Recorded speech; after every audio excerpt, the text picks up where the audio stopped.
Hey, what's up, guys? So this will be my last game of the year for the Cowboys and a playoff analysis and prediction video. The last game of the Cowboys doesn't have much to talk about, mostly because for the Cowboys it was basically a preseason game. I mean, that's how it felt. Zeke Elliott didn't get any touches. He was never in the game at any point. Darren McFadden and Alfred Morris got all the carries. Dak Prescott played one or two series. I can't quite remember if it was more than one. And then Tony Romo came in for one series, and then Mark Sanchez played the rest of the game, which was painful to say the least. The offensive line, they played a backup. I think I think Zach Martin and Travis Frederick and Leary and Free played like the first quarter, and then after that, they substituted in a bunch of backups and stuff throughout the game. Tyron Smith, the starting left tackle, probably the best player on the Cowboys, maybe the best player in the NFL. I mean, nobody ever talks about that because he's an offensive lineman. But if you're talking about domination at a position and just the most prolific performer at any given position, I think Tyron Smith would definitely be in the conversation up with guys like J.J. Watt and Eric Berry for best player in the NFL. And he didn't play a snap. He was out the whole game. He has a minor knee injury that we wanted to take the opportunity to get him completely healthy before the playoffs start. So he didn't play at all. On defense, Sean Lee didn't play. There were big stretches of the game where Orlando Scandrick didn't play. Justin Durant wasn't playing. The defensive line, we were constantly shuffling people in, making sure, obviously, like Randy Gregory got a lot of snaps. But like David Irving and Tyrone Crawford and our more valuable defensive linemen, they had limited play time. Basically, just the Cowboys were smart, and they played people when they felt like it would be beneficial, and then they held them out for the other parts of the game. And they ended up losing to the Eagles. Carson Wentz had a pretty good day, threw a couple touchdown passes. But I mean, if the Cowboys team, if the starting players had played, I mean, this game was there to be won. I mean, Tony Romo looked awesome. That's probably the first thing we should talk about. Tony Romo came in for one series. He went 3 for 4 for 29 yards and a touchdown. But he just looked incredible. I mean, he looked comfortable. The ball was coming out of his hand hot. He had velocity and accuracy on his throws. He made a couple really nice decisions with the ball. He threw a pass to Dez down the sideline that when Dez had one-on-one coverage. Basically, like if Dez has one-on-one coverage going down the sideline, we need to just throw it up to him because either he's going to catch it or it's going to be defensive pass interference. He's just too hard for one guy to cover, and unless it's one of the best corners in the league, they're going to have to interfere with him. They're going to have to try to hold or try to pull his arm down. They're going to get called. They're going to get flagged on the play if he doesn't catch the ball. And sometimes, I mean, they'll get flagged and he'll still catch the ball. But Tony threw one of those balls up to Dez, and it resulted in a pass interference call. We got it at like the 5-yard line, and then he threw a perfect pass. He took like a 3-step drop, and then waited, and Terrence Williams broke from the guy that was covering him and hit him in the back of the left back corner of the end zone. It was beautiful, and it was nice to see Tony come in and play well. Mostly he was probably just auditioning for whatever teams want to try to trade for him in the offseason. Teams like the Texans or the Broncos, the Rams, the Jets. There's a list of teams that could all use a quarterback, and he came in and showed that he could still be a starting NFL quarterback in this league and play well. I honestly think that if you're gonna get Tony Romo and have him be your starting quarterback, you need to have a good offensive line. You need to have a good offensive line, and you need to have a running back that knows how to block. Because if he gets hit hard, he's going to get hurt. I mean, his back is unable to withstand an NFL hit at this point. And so you need to protect him. He needs to be like Kurt Warner was late in his career or Peyton Manning was late in his career.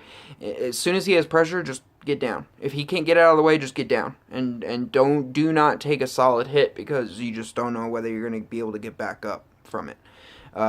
So if I was a team like the Texans, I would be very interested in Tony Romo. You have a team the Texans are a playoff team without a quarterback. They've got a good defense. When J.J. Watt's in there, it's a great defense. And you have weapons on offense. They have that Wilcox, Stephen Wilcox, I think his first name is Stephen. Wilcox is a great receiver. He's kind of he's been blooming as a receiver the last 2 years. This year he kind of took a step back because he has a shitty fucking quarterback. But I think a team like the Texans with Tony Romo become a very dangerous team. But like a team like the Rams or a team like the Broncos, whose problems are on the offensive line, Tony Romo's not going to come in and fix everything. He'll make those teams better. I think he would make the Rams better right away, and I think he would make the Broncos better. But I don't think he's the solution for either of those teams. I think especially the Broncos just need to focus on fixing their offensive line. I think Simeon will be okay. I think Simeon is a functional quarterback. I think he'll get better as well as time goes on. But they need to just focus on their offensive line because they weren't able to run the ball or pass protect at the end of the year. And it cost them their season. They missed the playoffs because their offensive line played like shit. But with the Rams, I feel like they have a lot more problems than just their offensive line. I mean, of course, if they establish their offensive line, they will get much better. And Todd Gurley will go back to looking like a promising young running back instead of looking like the average guy he did this year. But I don't think that throwing, 37-year-old Tony Romo into the Rams' backfield is going to make a huge improvement right away. I mean, he'll play definitely more competently than Goff would at this point, but you got to let Goff develop. I mean, Goff has some physical skills, and he's definitely got the size, and he looks like an NFL quarterback, so you got to try to see if he's got what it takes to develop him. But he needs time to make those kind of plays, and so the Rams are in the same position as the Broncos, in my opinion. They need to focus on their offensive line, not on their quarterback. I think Goff could be the guy, but you need an offensive line that's going to be able to protect him. Hello, Misha. Misha's helping me with my videos. She's giving me analysis, But so I'm thinking more like teams that could be interested in Tony Romo where I actually think that he would go there and make a big difference. I think teams like the Bills and the Jets, teams like I guess those might be the two biggest ones. I feel like the Texans is the place that would benefit the most from Tony Romo. I think they have a pretty good team already there, and I think that with a quarterback like Tony Romo, they could be a very dangerous team because they have some weapons and they have a very good defense. When J.J. Watt's healthy, I mean, that's a great defense. That's a top 3 defense when J.J. Watt's healthy. It's a top 10 defense anyway because Jadeveon Clowney and I always forget that guy's first name, but Merciless. Those two guys are really good pass rushers. And that's without J.J. Watt. You throw J.J. Watt on that line with those two guys, I mean, you just cannot block everybody. You can't block those guys. So the Texans are going to be getting pressure on you. And if they get an offense with a quarterback that knows what they're doing, I mean, that team could be totally dangerous. The Jets, not quite as much. They're not as good of a team as the Texans. And I think they have a lot more problems than just the quarterback. But I do think that Tony Romo could go in there and make that team a lot better right away. And they don't have any other option that seems to be viable. I mean, like the thing with the Rams is they have Jared Goff, and you spend all those draft picks and everything getting him, so you need to try to see if he's got what it takes. So invest in the offensive line and invest in the team around him and see what he can do. The Jets, they have Ryan Fitzpatrick, and then some guy I've never heard of, Mike Perry, or no, what was his name? I can't even remember his name, but it doesn't matter because he's not any good. And so the Jets don't have another option. Like, they don't have another viable option. They don't have a rookie that they're trying to develop, and so getting another veteran quarterback could be the right thing to do. Whereas in Houston, I mean, you have Tom Savage, who has shown some potential, could be a good backup quarterback, and then you have Brock Osweiler, who, in my opinion, is a hot pile of garbage, who had a couple good games for the Broncos last year and fooled everybody into thinking that he could be a starting quarterback. And so I think, obviously, Tony Romo would be a vast improvement over both of those guys and would make that team better immediately. Another team that nobody ever thinks about, but could benefit from a quarterback and actually does have some talent on both sides of the ball, is the Jaguars. I mean, Blake Bortles is a turnover machine. He threw a bunch of interceptions this year. I'm sorry, I don't know the exact number, but it was very high. He was, if he didn't throw the most interceptions, he was definitely in the lead for interceptions thrown. And he cost them many games with his by not securing the ball. And I think but they have plenty of weapons. They have, Allen Robinson and Allen Hurns, Julius Thomas. They've got some running backs there too. He was on the Jets. Christian Ivory is on the Jaguars. They have some players on defense. They have they've got a pretty okay defense. It's not good, but it's mediocre. It's functional. It's getting better, and a quarterback, especially a veteran quarterback like Tony Romo, could come in there and provide some leadership, provide some stability to the offense. I don't know if they have an offensive line that's capable of protecting him. I think he would probably end up injured if he went to the Jaguars. But they're another team that could definitely benefit from a guy like Tony Romo. But otherwise, back to the Giants game, or the Cowboys game, the rest of the game was pretty painful to watch because Mark Sanchez is terrible. The Cowboys defense played pretty well. Towards the end of the game, Carson Wentz put up a couple scores, and the score made it seem like it wasn't close. But really, this was a 13-10 game through most of the game. It was very close, and the Cowboys defense played very well with mostly backups throughout the whole game. They just continue to improve, and they were putting pressure on the quarterback. The Dallas's defense is on the rise at just the right time, man. That's why I really, I'm really trying not to get my hopes up, but I really do think the Cowboys are very capable of making the Super Bowl this year and winning. Because the defense has just picked it up a lot. And the one area that we seem to be deficient, the pass rush, has been coming on. They've been getting multiple sacks for weeks now. And forcing turnovers, which, of course, one generally tends to go hand in hand with the other. If you're forcing a lot of pressure on the quarterback consistently, the turnovers are going to go up because obviously you're making the quarterback make decisions under pressure. You're making him make snap decisions, and sometimes those go awry.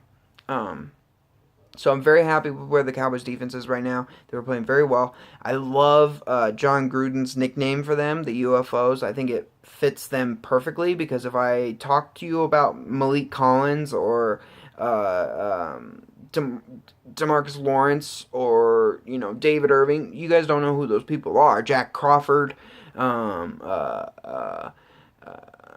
Cedric Thornton. Some people have heard about him. He was on the Eagles. And then you have Tyrone Crawford, who is one of the guys that actually is making some money on that defensive line because we love him. But there's a bunch of guys that we just are constantly moving in and out, and nobody's ever heard of any of them, but they are playing better and better every week. And that's really, Rod Marinelli, in my opinion, should win Coordinator of the Year. And, he won't, but he should. And because the job he's done with this defense is amazing. I've always felt that the Cowboys defense was a little better than it got credit for because I think we have a playmaker slash a playmaker Pro Bowl level talent at every level of the defense. I think Sean Lee is one of the best inside linebackers in the league, if not the best. He's in the top 3. I would say it's probably Wagner in Seattle. I can't remember. Billy Wagner? No, Billy Wagner was a baseball player. What's his name? Anyway, Wagner for the Seahawks. Incredible player. And then, like Luke Kuechly in Carolina. Um, the guy from Kansas City. I can't remember his name, but he leads their team in tackles every year. There's a handful of really, really good inside linebackers, but I think Sean Lee is just as good as any of those guys, if not better. I mean, all you have to do is watch the second game against the Giants when he had 22 fucking tackles. He broke the franchise record for tackles in a football game. I mean, that guy is everywhere, and he makes plays. He's involved in every play. If you watch the Cowboys play, next time you see the Cowboys play when they're on defense, look for number 50. I guarantee he will be involved on every play. He's definitely the leader, and he's having a great year. It's a crime. It's a crime that he's not in the Pro Bowl. He's going to get elected to the All-Pro. But that's not the point. I mean, this guy should be in the fucking Pro Bowl. On the defensive line, we've got guys who are really good at run stopping and guys who are good pass rushers. Malik Collins has been playing his ass off all year as a rookie. He's been getting pressure from the middle, and he's great against the run. Tyrone Crawford is a beast against the run. The Cowboys have the number one run defense in football, which I don't think anybody realizes the Cowboys are number one against the run, but they are. And the reason for that is the defensive line, they're all good run pursuers. They're all very good against the run. They stay in their lanes. Mostly it's because they're disciplined. And Rod Marinelli has them playing disciplined. They stay in their gaps. They take care of their responsibility. And the play gets made by whoever's in the position. And so along the defensive line, you have David Irving, who's really emerging as a game changer. I mean, especially late in the game, David Irving puts serious pressure on the quarterback, and when he hits guys, ask Matt Stafford about David Irving. Late in that game against the Lions, he crushed Stafford and forced him to fumble. He didn't get his hand on the ball and knock it out. He hit Stafford so hard the ball came out of his hands. And he has been doing that for weeks now. David Irving is going to be a star in this league. And then Tyrone Crawford's great against the run. Malik Collins, great against the run, has been getting pressure. He's also forcing pressure from the middle for a defensive tackle. Anybody who knows anything about the lines, the way the line integrity stacks up, if you get pressure in the middle, if the defensive tackles are causing pressure from the middle, that causes chaos because the quarterback has nowhere to step up, and so the only choice he has is to try to go out, and that is dangerous because obviously he can get hit from the blind side, he can get crushed from the guy coming straight at him, he can the guy coming from his blind side can hit the ball as he's throwing it. There's all sorts of bad things that can happen unless you're Aaron Rodgers if you make the quarterback get out of the pocket because he has no place to step up. And also, obviously, you're making him make throws either on the run or with his feet not quite set instead of being able to step up in the pocket with all that power and momentum and be able to make the throw exactly the way he wants. So pressure from the middle is very important, and Malik Collins has been providing that for the Cowboys all year as a rookie. And then you have DeMarcus Lawrence at the other end position, and he's been providing consistent pressure on the quarterback. And then once you get to the linebacker level, we've already talked about Sean Lee, but then we have a guy like Justin Durant who provides just experience and leadership, I feel like. I mean, he makes plenty of tackles, but I feel like he just knows where he needs to be. He knows where he needs to be. He recognizes the plays that are coming at them, and he provides experience, stability, and leadership at the linebacker position. Then we have the other two backup linebackers that don't play as much, but when they do get in there, they've been making plays, especially Damian Wilson and Anthony Hitchens. Both of those guys get substituted in. They get cycled in throughout the game, and they both have been making large strides in their play. Especially Anthony Hitchens used to be the kind of guy where he was very athletic, very good against the run, but in coverage, he was kind of a liability.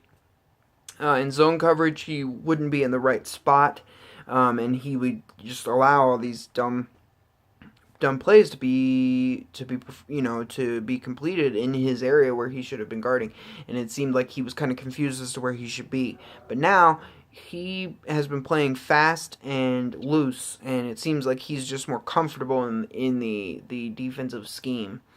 Also, Damian Wilson is very athletically gifted and seems to kind of be going through some of the growing pains that Anthony Hitchens showed last year, but not as bad. And he's still making tackles, and he's very good against the run, very athletic, and can cover backs and tight ends pretty well. And that's only when we need those guys to play. Because normally the Cowboys are running what's called like a dollar formation, where they have like 3 linemen, 2 linebackers, and 6 defensive backs. And that has been playing really well to our strengths, because we only need those linemen to get pressure. We've still been getting pressure even with just 3 linemen. You have the 2 linebackers, and then you have all those DBs, and that's why we've been able to cover people really well. Byron Jones is a huge key to that, because he's our starting free safety, but he can play corner also. He's probably like our 3rd or 4th best cornerback, as well as our starting free safety. And so he can play all over the field. He's also such a sure tackler that we can even put him in the box and have him defend runs or cover tight ends. I mean, the guy is on the rise. Byron Jones, in the next few years, he's going to be, if not the best safety in football, one of the best, and I guarantee that. And then on the outsides, we've got Morris Claiborne is going to be healthy for the playoffs. He's been having the best year of his career until he got hurt. Brandon Carr on the other side, also probably having the best year of his career so far. Quietly, like he's not the type of guy that's going to get a bunch of picks, but he's been locking down his receiver. He's not been getting burned like he did earlier in his Dallas career. Earlier in his career, we signed him as our number 1 guy, and he just wasn't performing up to the standard. But I feel like this year he's been getting the job done. And then we've got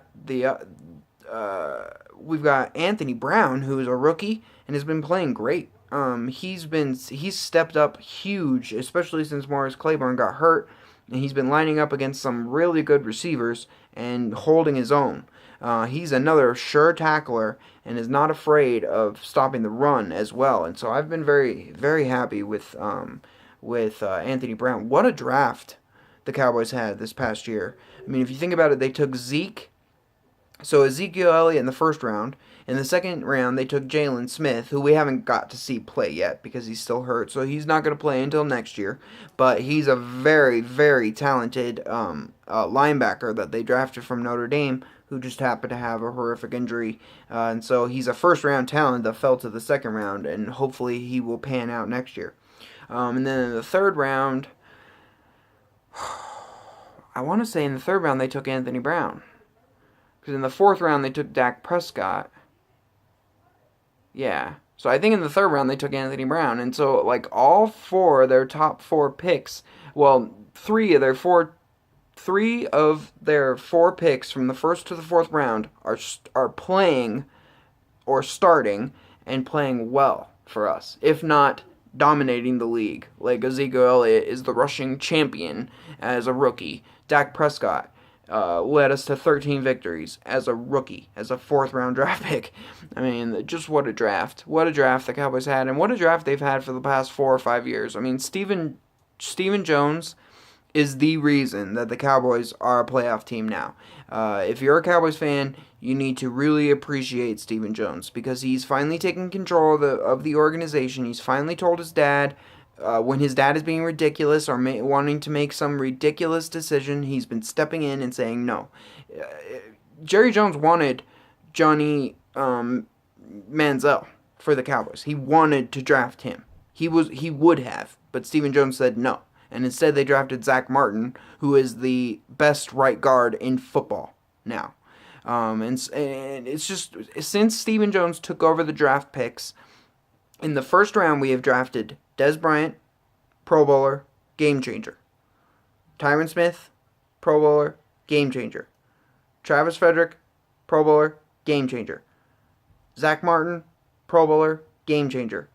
Ezekiel Elliott, Pro Bowler, game changer. And so, I mean, we have been nailing it on our first round draft picks, and that is Stephen Jones. And so, all appreciation needs to go to Stephen Jones for turning this team around, for taking control, limiting the ridiculous decisions that we make, and building the team the way it should be built. There's not too much really else to say about the game itself. They played pretty well. It was basically a preseason game for the Cowboys, and they got through it largely unscathed. Nobody really took any serious injuries, and going into the playoff game 2 weeks from now, they're going to be pretty much completely healthy. We're hoping that Morris Claiborne will be able to play. Justin Durant should be back. Tyron Smith will be fine, and I mean, they were healthy. We're ready to go. Now, the rest of the playoff picture is interesting. It's going to be the wild card weekend in the NFC is going to be the Packers versus the Giants in Lambeau, and then the Lions versus the Seahawks in Seattle. Now, on the AFC side, it's going to be the Dolphins versus the Steelers in Pittsburgh, and the Raiders versus the Texans in Houston. Now, in both conferences, the lowest seed that wins. So the once those two games are over, the lowest seed will face the Cowboys in Dallas. The highest seed will face the Falcons in Atlanta. On the AFC side, the highest seed will play the Chiefs in Kansas City, and the lowest seed will play the Patriots in New England. So on the NFC side, Packers versus Giants in Lambeau. That's going to be a great game, man. It's going to be a great game. I cannot wait to watch that game. Aaron Rodgers has been on fire. I mean, obviously, everybody knows that. This last game against the Lions, I mean, he just was amazing. He threw for over 300 yards and 4 touchdowns, and he won the game for the Packers. He's been on a tear, and they've won 6 in a row, so they're super confident. They're going to be at home. It's going to be cold and gnarly there. But the Giants play in New Jersey. I mean, it's cold and gnarly there, too. They know how to play in the cold. And their defense is just red hot, man. They just shut down the Redskins last week. And the Redskins have a great explosive offense, and they held them to 10 points in their own home. Giants defense good, man. And they match up very well with every team, but the Cowboys especially. And you can't tell me they don't match up with the Packers just as well. I mean, probably better because the Packers don't have a rushing offense that you really have to worry about. I mean, yeah, Montgomery and then that big fullback cocksucker that they use, Budzinski or whatever his name is. They can get some rushing yards on you. I mean, Montgomery is a dangerous guy. You definitely have to be prepared to face him. You have to be ready, and you have to be aware that he's very quick. Even though he's a wide receiver, they turned into a running back. He is actually very good at running the ball, and he can be dangerous. But they just don't. They're not built to run the ball. They're built to have Aaron Rodgers beat you. And the other thing that the Cowboys know they need to do if they have to face Aaron Rodgers is you got to keep him in the pocket. The defensive ends have to rush to the outside. They have to make sure they form that kind of horseshoe shape that you usually see forming around the quarterback. They want that. They want that to be there because Aaron Rodgers, if he has too easy of a time getting out of the pocket, especially to his right, he's going to tear you up because those kind of plays where things break down, the wide receiver just kind of, it's like you're on a sand lot somewhere, instead of playing in the NFL. It's just a pickup game all of a sudden and everybody's just running wherever they want. Aaron Rodgers is great at that kind of stuff. I feel like Aaron Rodgers would be more comfortable in the NFL if they were drawing the plays up in the dirt, like before the play in the huddle. Like, that's the kind of quarterback he is. He's best when things are not as designed, but when they kind of fall apart and things just turn into anarchy, That's when Aaron Rodgers is at his best. And so as a defense, you have to keep him in the lane. You have to keep everybody in their gaps. You have to maintain gap integrity, and you cannot let him get out of the pocket, or else he is going to shred you. That being said, the Giants defense is definitely capable of going into Lambeau and shutting that team down. I guarantee that they are capable of that. Of course, Aaron Rodgers is a great quarterback. He could light him up for 30 points. I just don't see it happening, especially in Lambeau outside in the cold. I think that'll be a low-scoring defensive game, and I'm giving the edge to the Giants right now. I know the Packers are at home. I know they're red hot. They've won 6 games in a row. But that Giants defense is awesome, man. That Giants defense is really good. And I can see them going in there and shutting that team down. I think that's going to be a low-scoring game anyway. I think it's going to be a defensive struggle. And in those kind of situations, I feel like you should take the team with the best defense. And I feel like the Giants definitely have a better defense than the Packers. So I think the Giants will win that game. But either way, the Lions are not likely going to go into Seattle and beat that Seahawks team in Seattle. So I think either way, whether the Packers or the Giants win, they will play the Cowboys in Dallas in the next round. Because I definitely have the Seahawks beating the Lions in Seattle. So they will go then and play Atlanta in Atlanta. Now, the Seahawks versus Atlanta in Atlanta is an interesting game to me. I think if Earl Thomas was healthy, I would take the Seahawks. But he's not. He's not healthy, and so I think I'll take the Falcons, especially they're playing in Atlanta in that dome of theirs.